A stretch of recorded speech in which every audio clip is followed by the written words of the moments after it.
Bonjour et bienvenue à votre émission d'actualité matapédienne bien branchée. Cette semaine, nous vous initions à la permaculture. La MRC vous propose du financement pour des projets culturels. Nous faisons un retour sur le spectacle de patinage artistique du club Mirabel d'Amqui.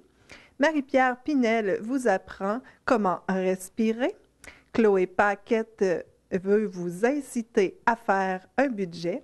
Mais d'abord, une excellente nouvelle pour la ville d'Amqui. Elle sera l'hôte du championnat provincial scolaire de badminton du 22 au 24 avril prochain. Donc, mesdames, messieurs, bonjour et bienvenue à l'école secondaire Armand-Saint-Onge d'Amqui, école haute du championnat provincial scolaire de badminton 2016 présentée par Chocomax, qui aura lieu du 22 au 24 avril. Mon nom est Charles-Antoine Gontier, relationniste de l'événement. Dans un premier temps, j'aimerais prendre le temps de vous présenter nos partenaires. RSEQ, le réseau du sport étudiant du Québec. Subway, collaborateur des championnats provinciaux scolaires.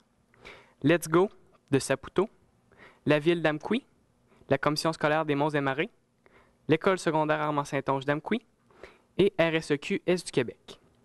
Pour poursuivre les présentations, voici maintenant les membres présents du comité organisateur du CPS 2016. M. Frédéric Godreau, directeur d'école, Mme Lisanne Baudouin, directrice des services financiers, M. Claude Lavoie, directeur technique du CPS, Mme Claire Baudouin, directrice des services à l'athlète du CPS, Mme Réjeanne Voyer, directrice des communications du CPS, M. Yann Baun, coordonnateur de l'événement, et Mme Marie-Soleil Bélanger, responsable des soins à l'athlète du CPS. Pour nous parler de représentation régionale et provinciale, je vous présente M. Marc Boudreau, directeur général du RSEQ Est du Québec. Premièrement, j'aimerais vous remercier de votre présence. Je suis Marc Boudreau, directeur général du RSEQ de l'Est du Québec, mais aussi pour l'occasion représentant du RSEQ provincial là, qui tient cet événement provincial. Donc, l'importance de tenir un tel événement dans la région, ben, c'est un événement d'envergure, c'est un événement provincial qui va regrouper les 14 régions du Québec. Donc, on va avoir des athlètes, des accompagnateurs, des entraîneurs provenant de toutes les régions, incluant l'Abitibi, l'Outaouais, ces choses-là. On parle d'environ 400 athlètes, plus 150 accompagnateurs qui vont être présents à Amqui là, pour cette fin de semaine de compétition. Évidemment, l'importance d'un événement comme ça stimule la communauté de l'école, ça stimule aussi le partenariat entre les différents intervenants au niveau municipal, au niveau régional. Puis, c'est un plus pour nos athlètes qui vont pouvoir vivre l'expérience d'un championnat provincial scolaire. Parce que lorsqu'on reçoit un championnat provincial scolaire, on a la permission d'aligner dans cette compétition des athlètes qu'on appelle une équipe haute. Donc, vu que la région reçoit un événement provincial, on a des athlètes. En plus que si on allait participer au championnat à l'extérieur. Donc, pour ce qui est de la région, on va avoir 72 athlètes. Les autres régions, eux, ont 48 athlètes. Mais nous, vu qu'on reçoit, on a 72 athlètes. 72 athlètes qui proviennent de 14 écoles secondaires de la région. Donc, on parle de Pointe-Négamouk jusqu'à Gaspé, Rivière-au-Nord, qui vont se rassembler ici. Donc, 72 athlètes représentant 14 écoles de la région. Pour nous, c'est un plus parce que, encore une fois, comme je vous le disais, ça permet à des athlètes de la région de vivre l'expérience d'un championnat provincial scolaire sans nécessairement avoir à se déplacer et à engendrer des coûts. Là. On sait, les coûts de déplacement, les coûts de transport présentement sont de plus en plus importants. Donc, le fait de recevoir, de par le dynamisme de l'école, ça nous permet d'offrir cette possibilité aux jeunes de la région. Je me présente, Claude Lavoie, entraîneur-chef du club de badminton depuis 20 quelques années. Quand j'ai commencé à entraîner, c'était un rêve pieux qu'on avait d'avoir amené le provincial ici, avec ma blonde qui est assise là-bas, Claire. Puis d'un fil en aiguille, on regardait ça. L'équipe a grossi, le calibre a augmenté dans la région. Puis l'an passé, quand M. Bond a été transféré ici à Amqui, il m'a dit, ce qu'on fait avec ça, il dit, on va-tu de l'avant, parce qu'on avait une demande, puis Yann, au début, c'était peut-être un petit peu à m'attendre, mais j'ai dit, j'ai appelé M. Lévesque à la ville d'Amqui, j'ai dit, est-ce que ton aréna est libre? excusez, parce que je vais en parler tantôt, c'est un petit peu spécial, ce provincial-là ici. Là. C'est probablement la seule fois qu'on va avoir un provincial avec cette manière de terrain-là. Fait que on a dit à Yann, puis Jonathan me dit oui, il n'y a pas de problème, puis la fin de semaine est libre. Fait qu'ils ont on va de l'avant, go, go, go. Fait que depuis ce temps, on a fait la demande en automne 2014 et on a eu notre réponse en janvier 2015. Fait que depuis janvier 2015, on travaille là-dessus. On a fait notre comité d'organisation, notre comité d'organisateur. Pour participer un peu pour faire du pushing, ce que Marc a dit, pour participer aux provinciaux, il faut que chaque jeune dans sa région bat les jeunes qui sont dans sa région, dans sa catégorie. Fait qu'en fin de compte, c'est vraiment la crème qu'on a ici de chaque région. C'est pas je m'inscris aux provinciaux puis j'y vais. C'est vraiment la crème. Puis cette année, on a la chance d'avoir 5 joueurs d'ici. Ils sont justement ici dans la foule. J'ai Jean-Michel Turcotte qui est ici, qui va jouer en mixte avec Rachel Saint-Pierre, en juvénile, mixte. J'ai Noémie-Anne Michaud qui est ici aussi, qui va faire du simple juvénile. Et j'ai Laurie-Ève Royer et Clara Dumais qui sont en catégorie cadet, qui vont faire le double. Oui, félicitations.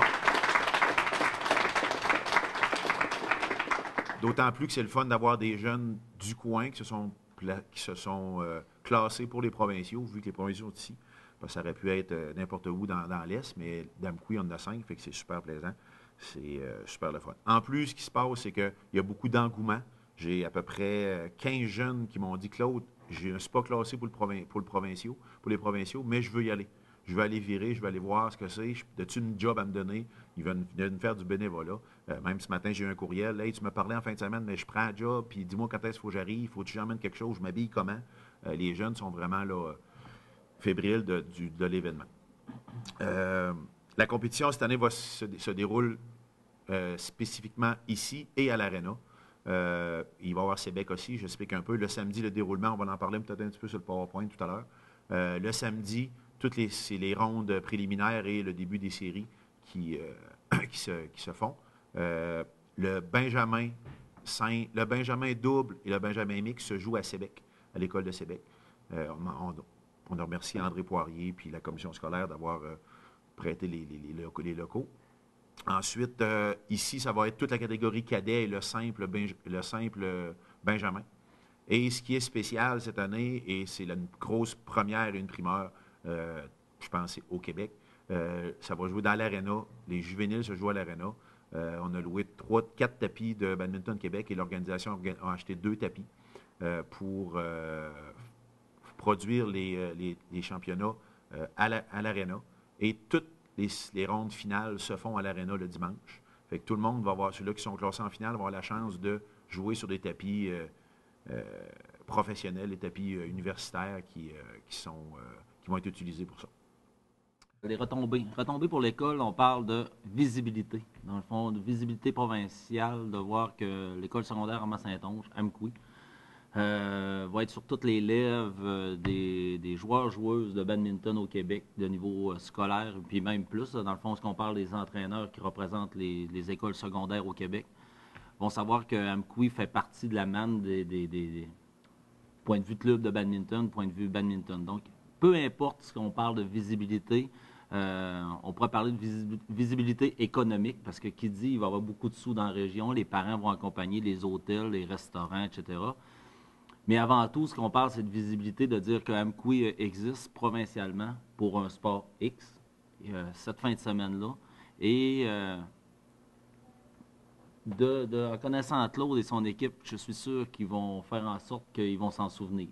Donc, Claude me disait qu'un de ses mandats, c'est de dire j'ai assez assisté à des provinciaux qu'ils ne voudront plus aller ailleurs dans les années à venir. Ils vont vouloir tout le temps revenir ici parce que ça va être organisé de main de maître. Je me trompe, Claude?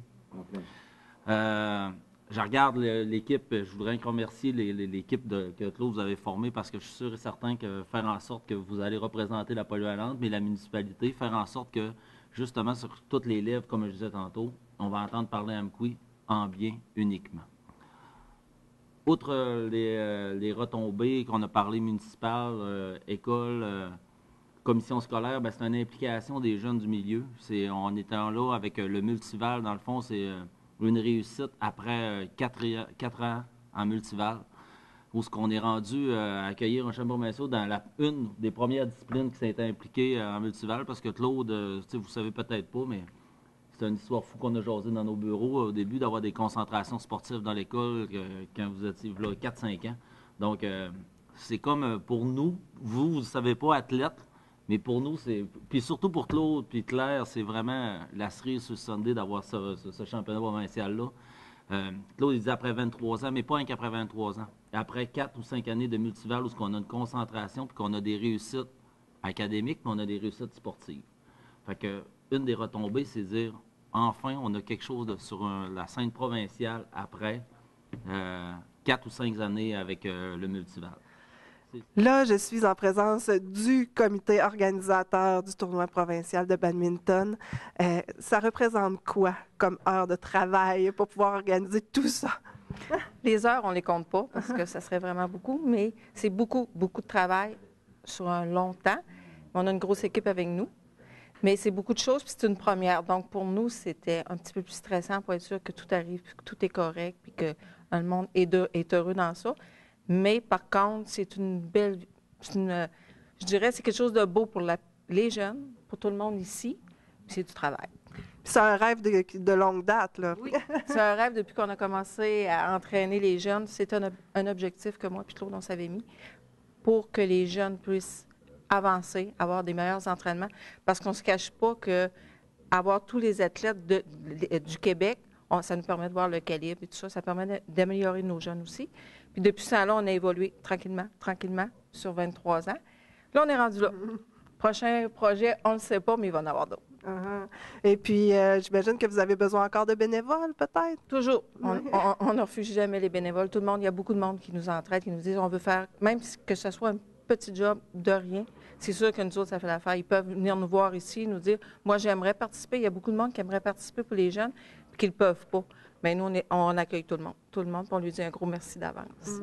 Puis un numéro de téléphone peut-être pour vous joindre si quelqu'un est intéressé? Oui, je vais donner le numéro de téléphone à Claude, le 418-631-9420.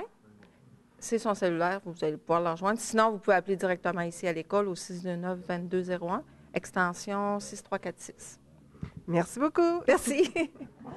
Et une nouvelle de dernière minute. Oui, justement, c'est une petite chose que j'avais oublié de parler à la conférence de presse. On avait demandé à la Ville de faire un petit peu de financement pour l'achat, justement, des tapis qu'on fait. Puis, les tapis, on voulait les acheter parce que les championnats provinciaux, depuis quelque temps, ce n'est que Drummondville et Chicoutimi qui les ont. Puis, on veut embarquer dans la rotation des trois. Je peux même vous dire qu'en mois de mai, on a une réunion avec M.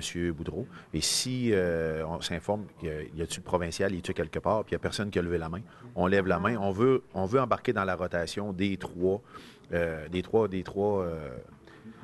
villes qui reçoivent le provincial.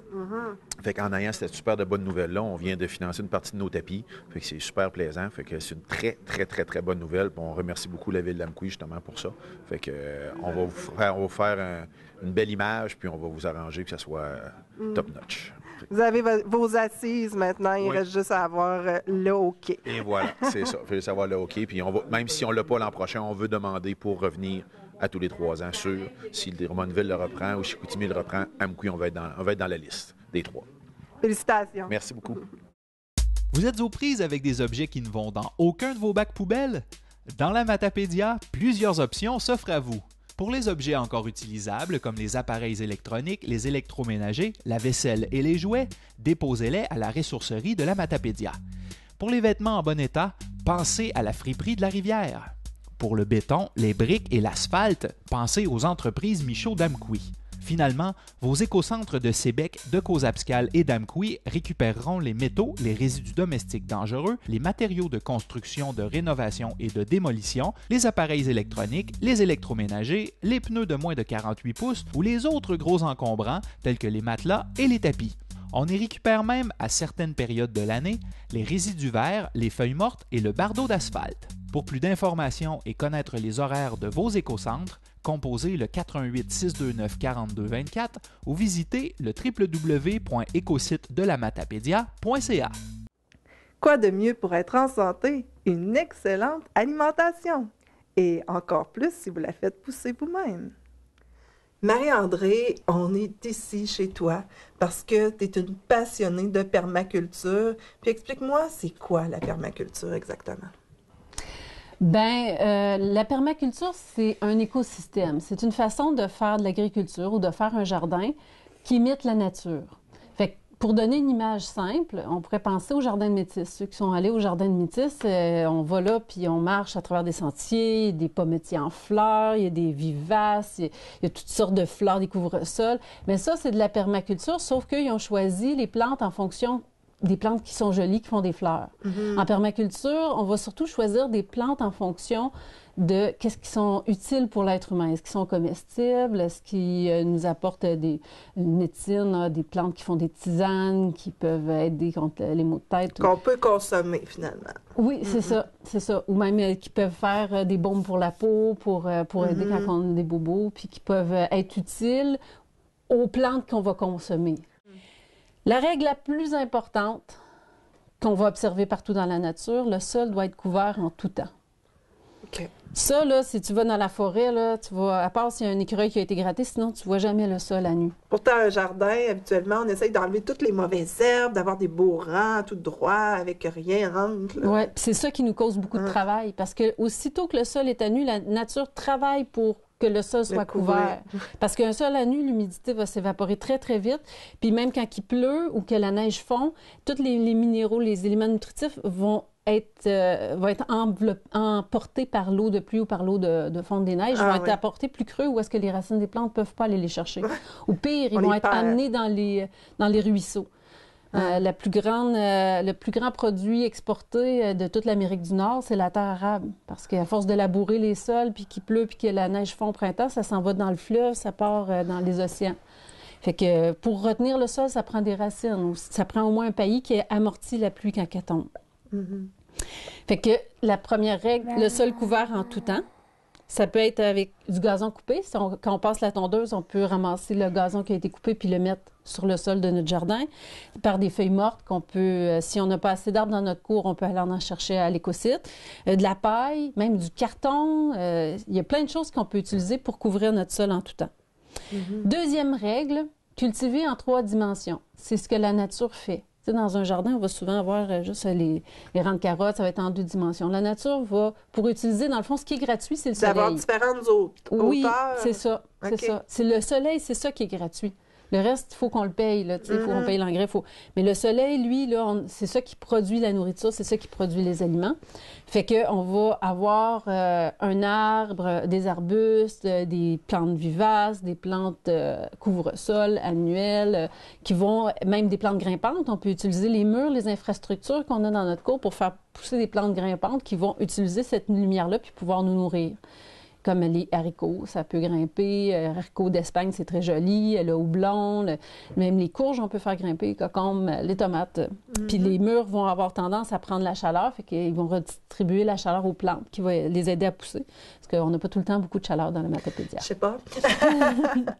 Bon, ensuite, là, j'ai parlé de 3 dimensions, j'ai nommé beaucoup de choses, mais aussi, une des règles qui vient avec un peu, c'est la diversité. On va essayer d'avoir le plus de diversité possible. Parce que la nature, elle aime ça quand c'est diversifié. Ça, c'est une des règles. Si on fait de la monoculture, si on ne cultive qu'une seule sorte de choses, elle va travailler pour rééquilibrer. Les maladies. Les maladies s'en viennent, les insectes s'en viennent, les insectes se repèrent à l'odorat. Quand ça sent la carotte, la mouche de la carotte, elle sait que c'est là, puis elle va. L'abondance, puis elle s'installe. Voilà. Puis pour avoir les insectes prédateurs qui nous aident à contrôler les insectes nuisibles, il faut avoir une diversité. Fait que, par exemple, il y a des guêpes parasites qui vont attraper les chenilles qui mangent les choux. Si on veut avoir les guêpes parasites, il faut avoir des fleurs. Là, je parle pas des guêpes, des nids de guêpes après maison, c'est une autre sorte de guêpes qui ne sont pas du tout méchantes avec nous, mais on va avoir des belles fleurs qui vont leur fournir le nectar, puis après eux autres, ils vont aller prendre les chenilles dans nos choux, puis aller les enterrer, pondre leurs œufs dedans, puis fait qu'ils travaillent pour nous. Mais il faut avoir de la diversité. Même quand on fait un jardin, si on fait une diversité dans chaque catégorie de légumes, ça va nous aider aussi. Comme là, ici, j'ai apporté, là, j'ai montré mes différentes variétés de patates. OK. Fait que là... Oui, elle est vraiment... Celle-là, elle s'appelle la crotte d'ours. OK. Parce que Quand les ours mangent beaucoup de bleuets à une certaine période d'année, si on suit derrière, on va trouver des choses qui sont de cette couleur-là. Celle-là, c'est la patate bleue. Celle-là, quand on la coupe, elle est toute bleue à l'intérieur. La rouge, on l'appelle la 2 couleurs. Elle a sûrement un autre nom que ça. La finger, ou des doigts allemands, puis la patate jaune. Puis il existe des variétés de patates à l'infini. Mais on a déjà eu la maladie de la pomme de terre qui avait attaqué même, tu sais, dans le temps de l'histoire de l'Irlande, là, que les Irlandais ont dû immigrer ici, parce qu'il y avait eu une maladie qui a fait affecter tous leurs plants de patates. Ouais. On a eu cette maladie-là qui a passé dans notre champ une année. Mais il y avait 2 variétés de patates qui n'ont pas été attaquées. Bon, ouais. Fait que, dépendamment des sortes de maladies, il va toujours avoir une des variétés de légumes qui va être plus forte que les autres qui va s'en sortir. Puis ça, on l'a vu dans toutes les sortes de légumes. Dans les carottes, il y a eu une sécheresse. Les carottes mauves ont survécu. Okay. Dans les courgettes, il y a eu un insecte qui est venu attaquer nos courges courgettes. Ils mangeaient toutes, mais pas les courgettes jaunes. Fait qu'à chaque fois, on a été récompensés de faire une diversité. Le topinambour ici, j'ai un topinambour qui est comme, on pourrait dire, blanc, là, ordinaire. Puis celui-là, c'est une variété rose qui pousse beaucoup, beaucoup plus haut. Okay. Fait que nous, on le fait pour tout ce qu'on cultive, on fait plusieurs variétés. Mm-hmm. Puis ça fait revivre des fois aussi des anciennes variétés qui pourraient disparaître éventuellement. Des anciennes variétés qui étaient plus adaptées aux petits jardins de maison. Okay. Les nouvelles variétés sont fabriquées souvent, c'est des semences préparées aux États-Unis. Fait qu'ils choisissent des plantes qui sont bien adaptées à l'été des États-Unis, qui est très long, qui est très chaud. Puis là, on arrive ici pour les cultiver, puis on a de la misère, là. Ouais. Les anciennes variétés, ils étaient choisis parce qu'ils étaient capables de se débrouiller dans le climat qu'il y avait souvent dans l'endroit où ils étaient cultivés, mais aussi ils étaient choisis pour le goût avant tout. Fait que quand quelqu'un décidait de garder les graines d'une tomate, c'est parce qu'ils avaient trouvé que la tomate goûtait très bon. Okay. Aujourd'hui, quand ils vont sélectionner des tomates, ils vont sélectionner pour que le plant produise beaucoup, pour que ça se conserve bien la plus dans grosse le transport. Possible. Ouais. C'est ça, pour que ça se rende jusqu'à l'épicerie, qu'il soit belle pendant 2 semaines de temps sur l'étalage de l'épicerie. Ils n'ont pas choisi pour le goût. Là. Ils ont choisi pour toutes sortes d'autres critères. Fait que les variétés anciennes, c'est super important. Puis j'encourage beaucoup les gens à recommencer à faire des semences pour qu'on puisse avoir toutes ces variétés-là qui sont importantes pour l'autonomie alimentaire. Mm-hmm. Une autre règle de la permaculture, chaque élément a 2 fonctions. J'ai dit chaque élément, mais ça peut être chaque plante. Okay. Mais la permaculture, souvent, ça va être beaucoup plus que juste l'agriculture. Ça peut être même dans la façon qu'on aménage notre maison, notre terrain. Fait que c'est pour ça que je dis élément, mais on pourrait donner l'exemple avec une plante. Chaque plante a 2 fonctions. Fait que, par exemple, là, je vais donner l'exemple du trèfle. Le trèfle que j'ai dans ma cour a pour fonction, le trèfle fixe l'azote de l'air. Fait que là, quand on met de l'engrais à une plante, c'est surtout de l'azote qu'on va rajouter. Là. Le N, là, quand on voit NPK sur le sac de compost, c'est de l'azote. Mais la joke là-dedans, c'est que l'azote, il y en a plein dans l'air. Il y en a plein. On paye pour en acheter parce que c'est pas toutes les plantes qui sont capables de le prendre. Mais quand on a une légumineuse comme le trèfle, elle va prendre l'azote qui est dans l'air, puis elle va l'envoyer dans ses racines, puis éventuellement, ça va devenir disponible à toutes les plantes autour d'elle. Ça devient de l'engrais. Oui, fait qu'il faut favoriser d'avoir des légumineuses, des plantes qui fixent l'azote. Fait que le trèfle, c'est sa première utilité. Mais aussi, il fait des fleurs qui vont attirer les pollinisateurs, qui vont fournir du miel. Il y a quelques ruches à Nicolas Bélanger sur ma terre, fait que les abeilles peuvent venir polliniser le trèfle et faire du super bon miel avec ça.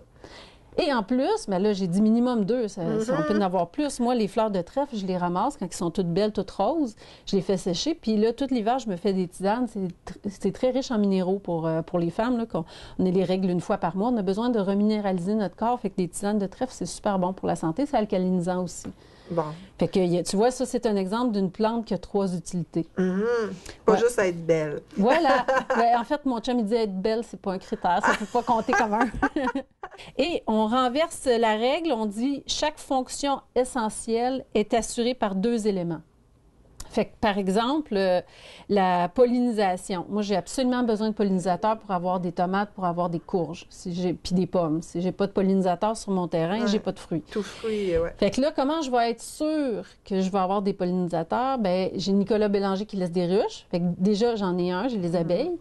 Et je m'arrange pour avoir une diversité de fleurs tôt au printemps, des plantes qui fleurissent tôt pour favoriser les bourdons. Okay. Parce que les bourdons, eux autres, vont travailler à des températures plus froides que les abeilles. Fait que si on a une saison fraîche, et que pluvieuse, mettons un printemps pluvieux, froid, les abeilles travailleront moins, puis là, ça se peut que mes bleuetiers, mes pommiers ne soient pas pollinisés correctement. Mais si j'ai des bourdons sur mon terrain, là, les bourdons vont faire le travail. C'est ça.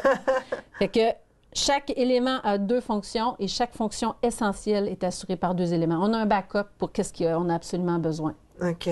Voilà. Ensuite, notre règle, on ne laboure pas le sol.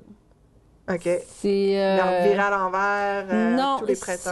Je suis beaucoup un expert, un microbiologiste des sols qui s'appelle Claude Bourguignon. Là, sur YouTube, il y a plein de vidéos de lui, puis je le trouve extraordinaire. Et lui, il dit que c'est seulement culturel, le labour des sols. Il y a vraiment moyen de cultiver un jardin, un sol, sans labourer. Quand on laboure, on a l'impression de faire ça pour contrôler la mauvaise herbe. Mais en fait, toutes les racines de chien-dent qui vont être coupées, ils vont se multiplier. Si tu as une racine de chien-dent que tu as coupée avec ton motoculteur ou avec le labour, ça va être coupé en petits morceaux. Et là, ils vont se multiplier, il va en avoir encore plus qu'avant. Et en plus, toutes les graines de mauvaises herbes qui étaient en dessous, quand tu rotocultes ou tu laboures, ils vont se retrouver sur le dessus à la lumière, et ils vont germer. Fait qu'en fait, tu viens de multiplier ton problème de mauvaises herbes. L'autre raison pour laquelle on fait ça, on pense aérer le sol, ameublir le sol. Mais dans notre art martial, où on essaie d'utiliser la nature pour travailler pour nous, les vers de terre font très bien ce travail-là. Dans la nature, un sol de forêt, il n'est pas labouré, puis on marche dessus, puis c'est comme un tapis de mousse. C'est mou, là. Même des fois, on marche dans le champ, puis on n'a même pas cet effet-là de mou, là. Fait que dans le fond, ça, c'est tout le travail des fourmis, des vers de terre, des mulots, tous les insectes du sol vont creuser des galeries, permettre à l'eau de pénétrer, ce qui fait qu'on a moins besoin d'arrosage aussi.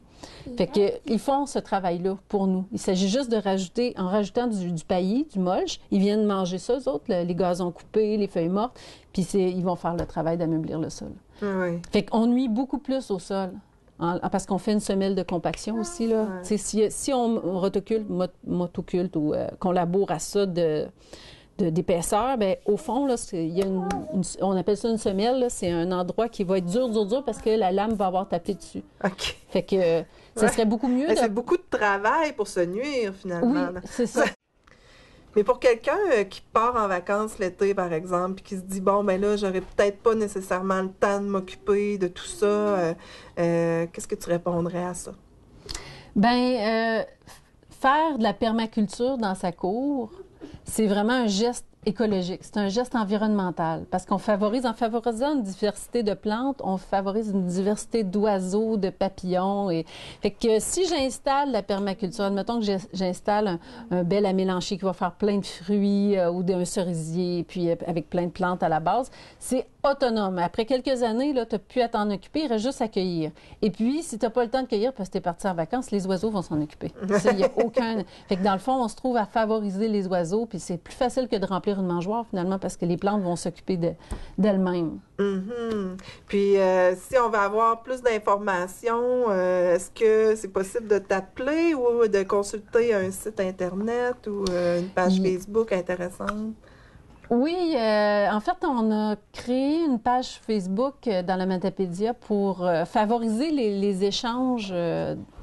Ça s'appelle Permaculture et autonomie alimentaire dans la Matapédia, ou Permaculture et autonomie alimentaire matapédienne, pour dire le bon titre, pour que les gens le trouvent, là.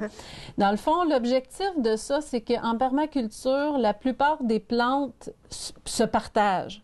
Si j'ai, un exemple que tout le monde connaît bien, ce serait la ciboulette. Une ciboulette, tu la plantes, puis après ça, l'année d'après, elle a doublé. Puis après ça, elle a quadruplé. Fait que tu peux partager avec tes amis. Avec une pelle, tu coupes, là, tu vas en donner. Puis c'est le même pour presque toutes les plantes de la permaculture.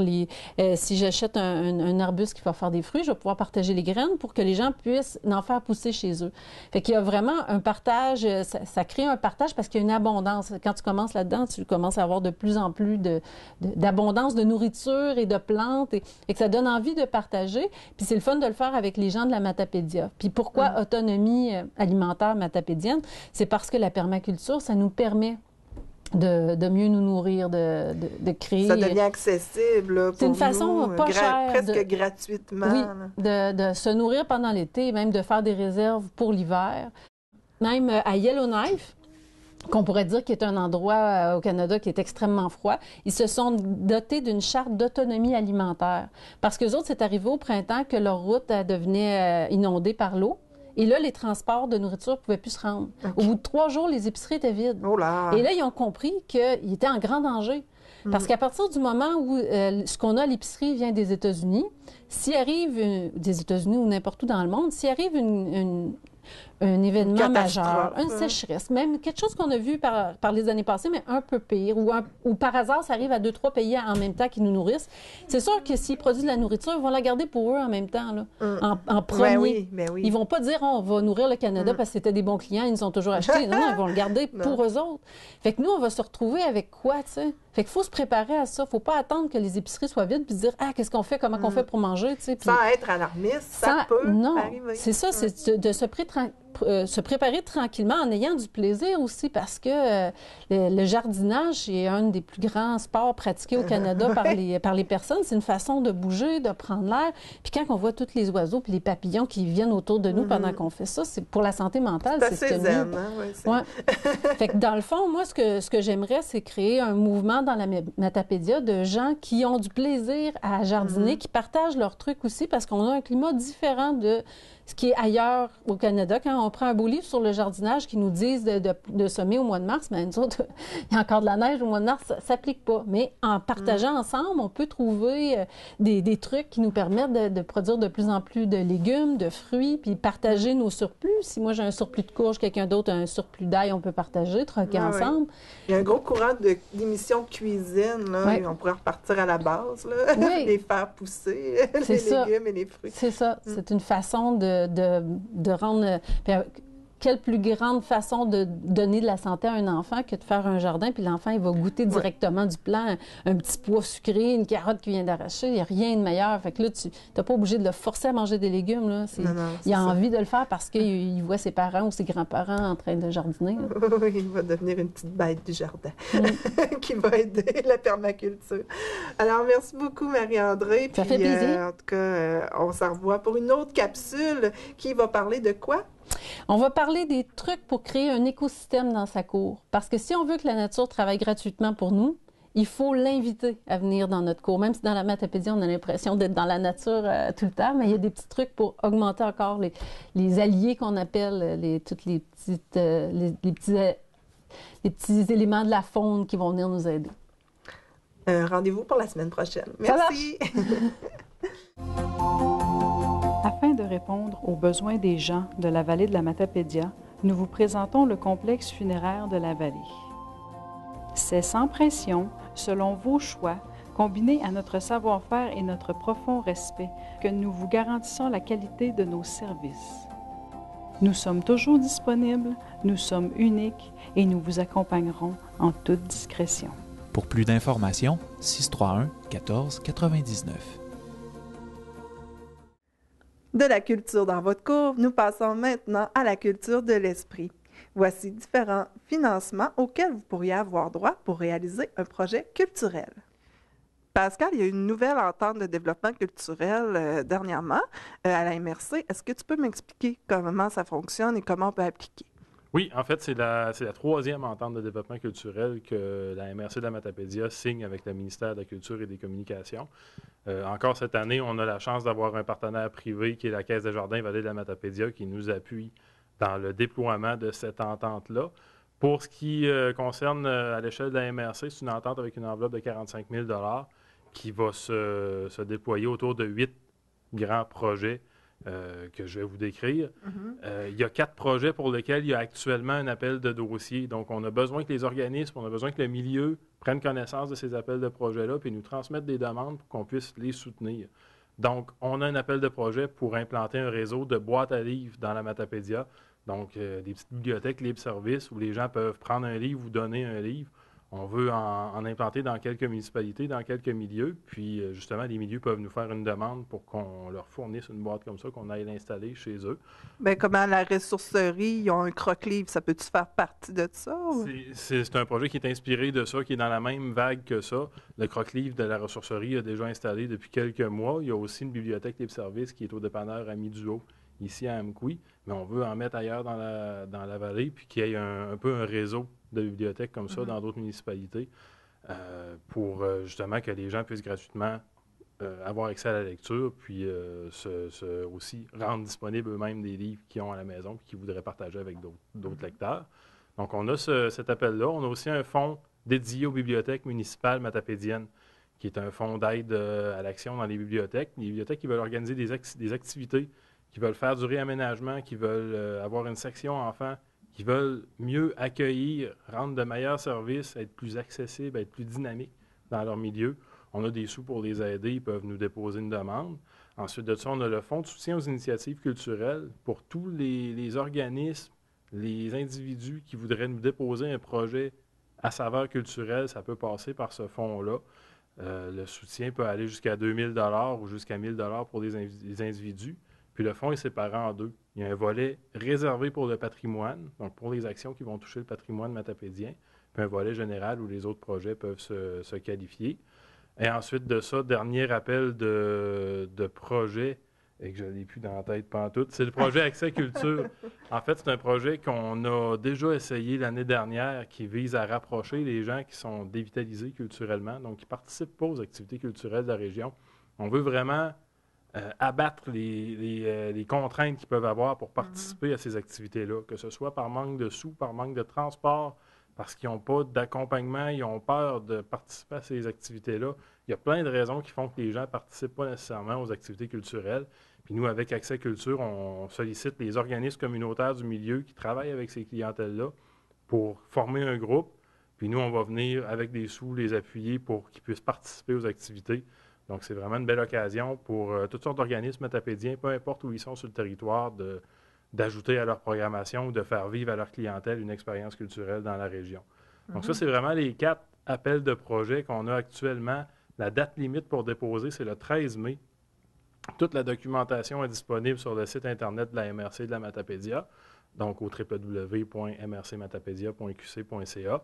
Et puis, moi, l'agent de développement culturel, je peux répondre aux questions, je peux les aider à monter le dossier. Il y a un comité d'analyse qui va être formé par la suite pour sélectionner les dossiers qui vont se mériter un support. Mais moi, avant la date de dépôt, je peux aider, je peux orienter, je peux donner des trucs pour préparer, bien monter, puis s'assurer que ça va être bien reçu par le comité d'analyse. Je sens que ton téléphone va sonner beaucoup. Bien, on l'espère, nous, avec ces 4 appels de projet-là, c'est vraiment des choses qui vont répondre à des besoins que le milieu peut avoir, qui vont venir soutenir des projets spécifiques. Puis oui, moi, je souhaite que le téléphone sonne allègrement dans les prochaines semaines. Donc, c'est là pour ça. C'est vraiment là pour que le milieu se l'approprie, puis fasse des demandes, puis qu'on puisse les soutenir dans leurs projets. Ensuite de ça, il y a 4 autres actions liées à cette entente-là. Il va y avoir un grand rendez-vous des bibliothèques matapédiennes cet automne avec les responsables de bibliothèques, les bénévoles, les élus qui sont responsables des bibliothèques. On veut rassembler ce monde-là pour qu'ils se connaissent, pour qu'ils puissent échanger sur les bons coups, sur les difficultés qu'ils vivent dans leurs bibliothèques respectives.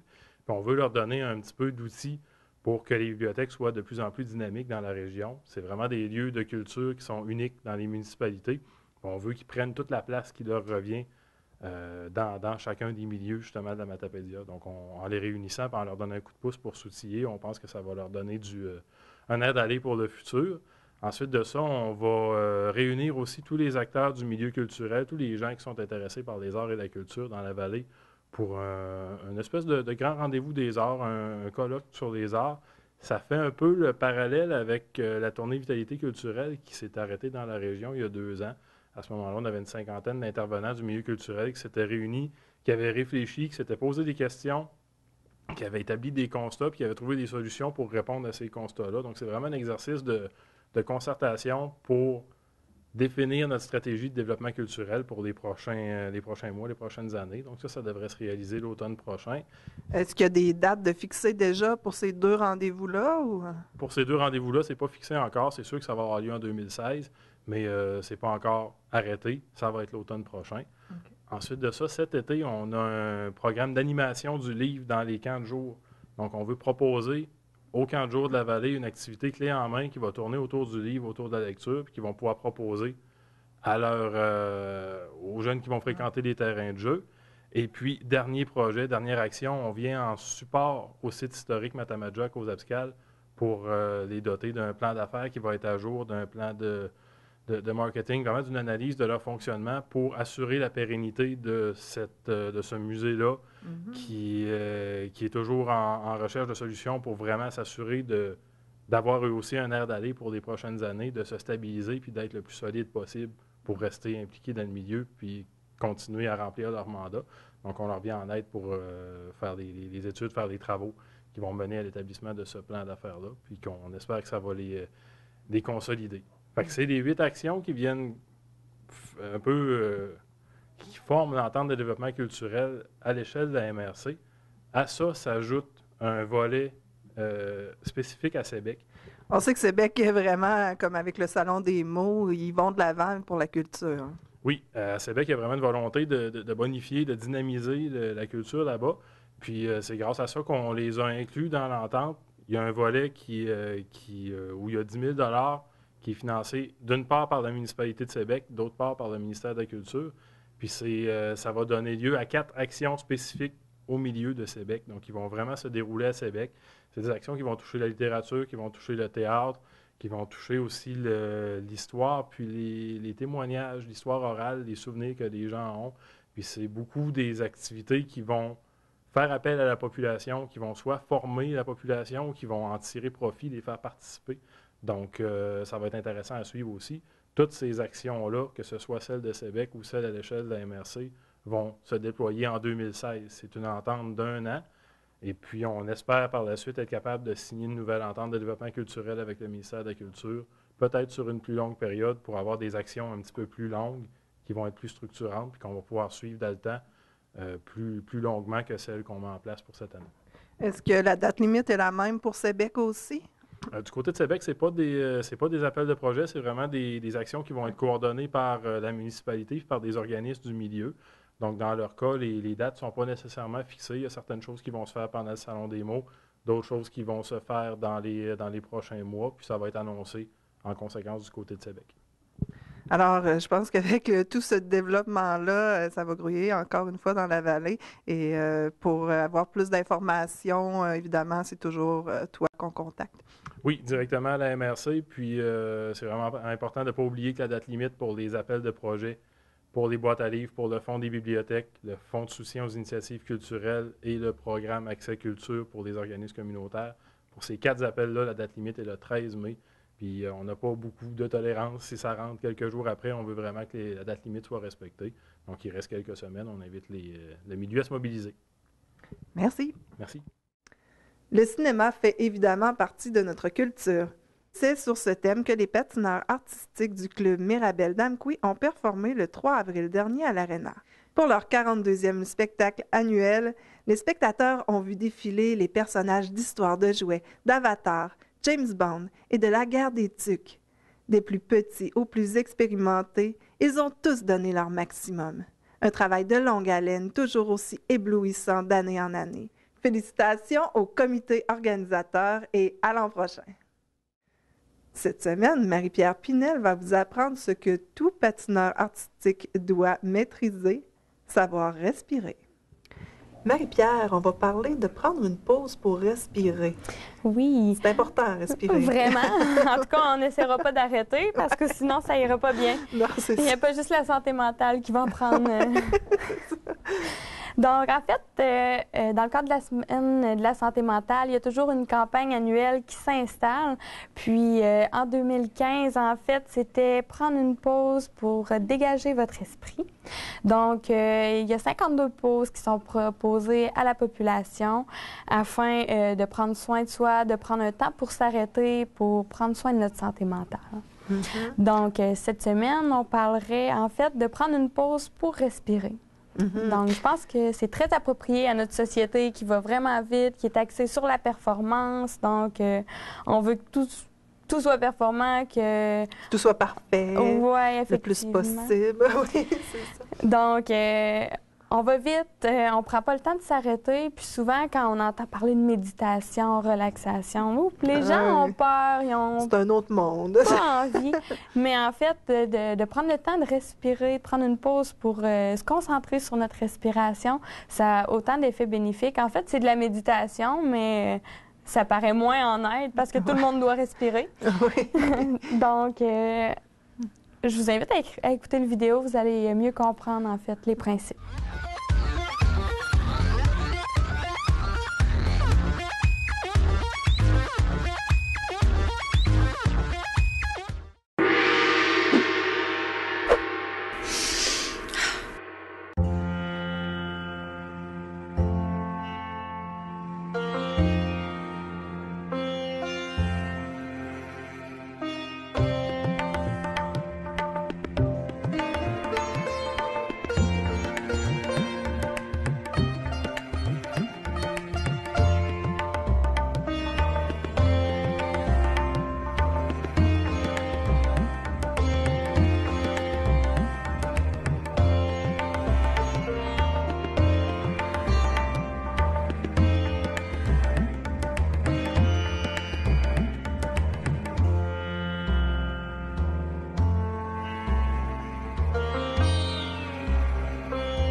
On a parlé respiration. Est-ce que tu avais quelque chose à rajouter sur la vidéo? Oui, bien, en fait, porter attention comme ça à notre respiration, prendre le temps de sentir l'air entrer, sortir de nos poumons, être en mesure d'aller moins vite dans notre respiration, va avoir vraiment beaucoup de bienfaits, notamment au niveau de la gestion du stress, gérer des émotions parfois qui vont être fortes.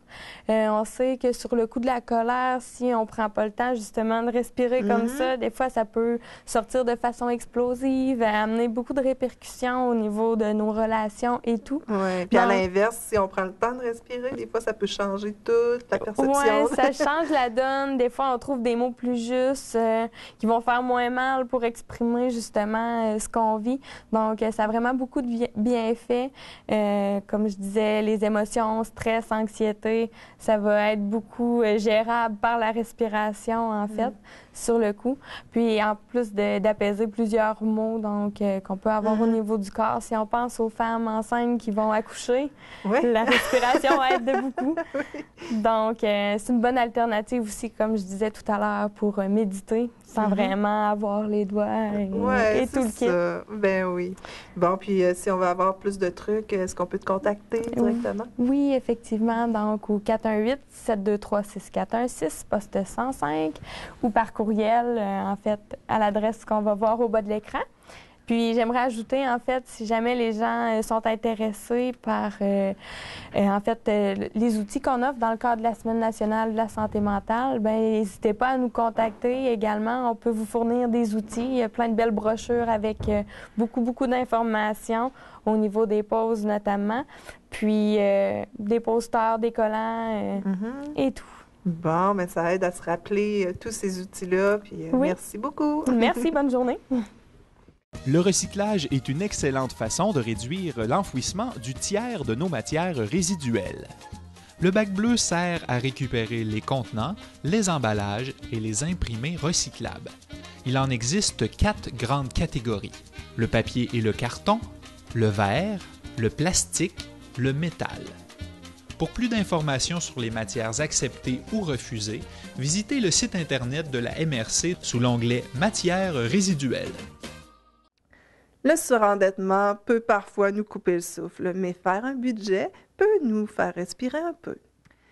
Chloé, aujourd'hui, on va parler de l'endettement. ou du surendettement? C'est quoi le surendettement? Ah oui, c'est la différence entre l'endettement et le surendettement. Le surendettement, c'est vraiment quand ça dépasse vraiment notre capacité de remboursement. Quand on est obligé de faire des coupures importantes. Hein, des fois, on dit « je vais rembourser mes dettes, je mangerai avec ce qui reste ». Quand on est rendu à devoir couper sur l'épicerie, couper sur les loisirs, couper sur à peu près tout, en fait, pour réussir à payer nos dettes, on parle vraiment de surendettement. OK. Mais une dette, c'est quoi? Une dette, c'est quoi? Oui, en fait, une dette, c'est donc de l'argent qu'on doit envers un créancier. Donc, le créancier, c'est la personne auprès ou l'entreprise auprès de qui on a contracté un prêt, généralement, ou qu'on a acheté un bien et qu'on n'a peut-être pas tout payé tout de suite d'un bout comptant, hein, comme par exemple les ventes à tempérament, les 36 mois sans intérêt, ou on étale les paiements. Ça coûte rien! Non, c'est ça! Ça va me coûter juste quelque chose dans un an. Ouais. Donc, toutes ces choses-là, évidemment, les cartes de crédit, les prêts personnels, les prêts auto, les prêts hypothécaires. Donc, c'est tous ces types de dettes-là, ça peut être, tous ces types de prêts-là, ça peut être des dettes, tout comme un bien que j'ai et que je n'ai pas finalisé le paiement. Ça reste une dette encore là. Puis le surendettement, ça peut être quel pourcentage à peu près quand on dit par rapport à notre salaire? Là? C'est ça, pour dire que c'est du surendettement. Là. En fait, on ne va pas tant le calculer au niveau du pourcentage que vraiment au niveau de la capacité de bien payer nos choses dans les temps. Parce que, bon, beaucoup d'institutions financières vont faire leurs calculs, comme ça, ils vont faire leur gestion du risque avec un pourcentage. Seulement, je donne un exemple, on peut aller auprès d'une institution financière pour un emprunt hypothécaire et on se dit, bon, selon moi, ce que je peux payer, je calcule que j'ai une mensualité, je peux aller jusqu'à tel montant. Et on arrive à l'institution financière, finalement, on se rend compte qu'on aurait peut-être pu emprunter encore plus. Mais parce qu'ils ne tiennent pas compte de toutes les autres petites factures qu'on a à côté. L'électricité, est-ce qu'on a des enfants ou pas? Est-ce qu'on a une voiture ou deux? Donc là, ça vient jouer beaucoup sur le montant. C'est vraiment, idéalement, dans le monde idéal, on sait que ce qu'on ne peut pas payer comptant, une maison ou une voiture, c'est difficile. Hein? Pour, je dirais, la majorité des autres choses, idéalement, on épargne avant d'acheter. OK? Donc, le surendettement, c'est que à chaque fois, je me suis imposé des paiements et qu'à un moment donné, j'ai de la difficulté à les honorer. Une carte de crédit, par exemple. La carte de crédit. 2, 3, là, c'est. Oui, mais en même temps, la carte de crédit n'est pas mauvaise ou n'est pas bonne. C'est un outil. C'est un outil, mais encore faut-il savoir s'en servir. Alors, l'outil va être pratique si je dis, j'utilise ma carte de crédit, je fais tous mes achats pendant le mois et je la paye au complet, je paie le solde total à la fin du mois. Alors, à ce moment-là, ça peut être intéressant. J'ai cumulé peut-être des points bonus ou je ne sais trop, mais je ne cumule pas de dette.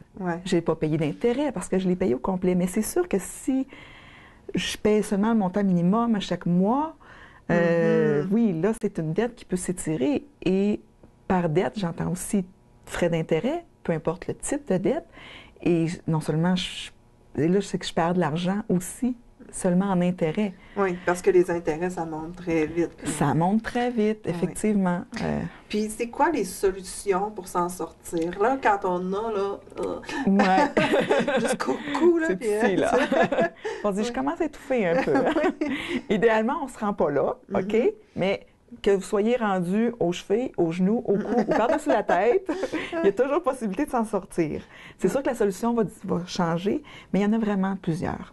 La première, ça a l'air bizarre, mais c'est vrai, c'est la planification budgétaire. 80% à peu près des personnes qui viennent nous rencontrer, souvent, on va s'en sortir seulement avec ça. Alors, ça fait... je dirais que ça ne fait pas trop mal au sens où c'est une gestion personnelle qu'on a à faire, mais ça peut vraiment nous aider beaucoup, juste le budget. Et il va nous accompagner de toute façon avec toutes les autres solutions de budget. On a les ententes avec les créanciers. Il est possible de prendre le téléphone et de voir est-ce qu'on peut prendre une entente. La pire réponse qu'on va avoir, c'est non.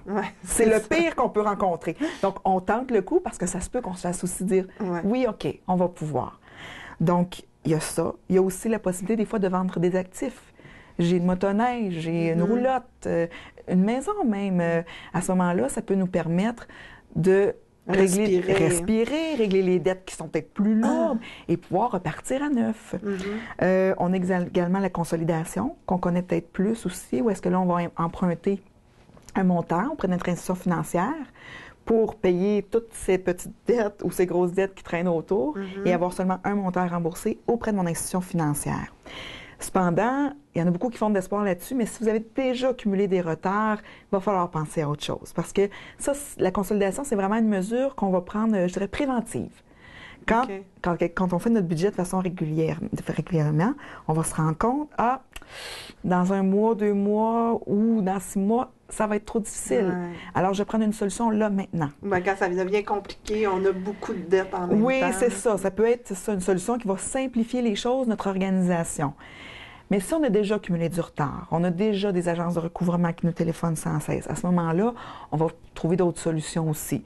Il y en a déjà que j'ai nommées. Il nous reste aussi encore là, il y a le dépôt volontaire qui est possible, qui est donc une procédure légale avec le palais de justice où il faudra, donc il y aura une ponction de 30 % de nos revenus bruts pour payer les dettes, ça bloque les taux d'intérêt à 5 %.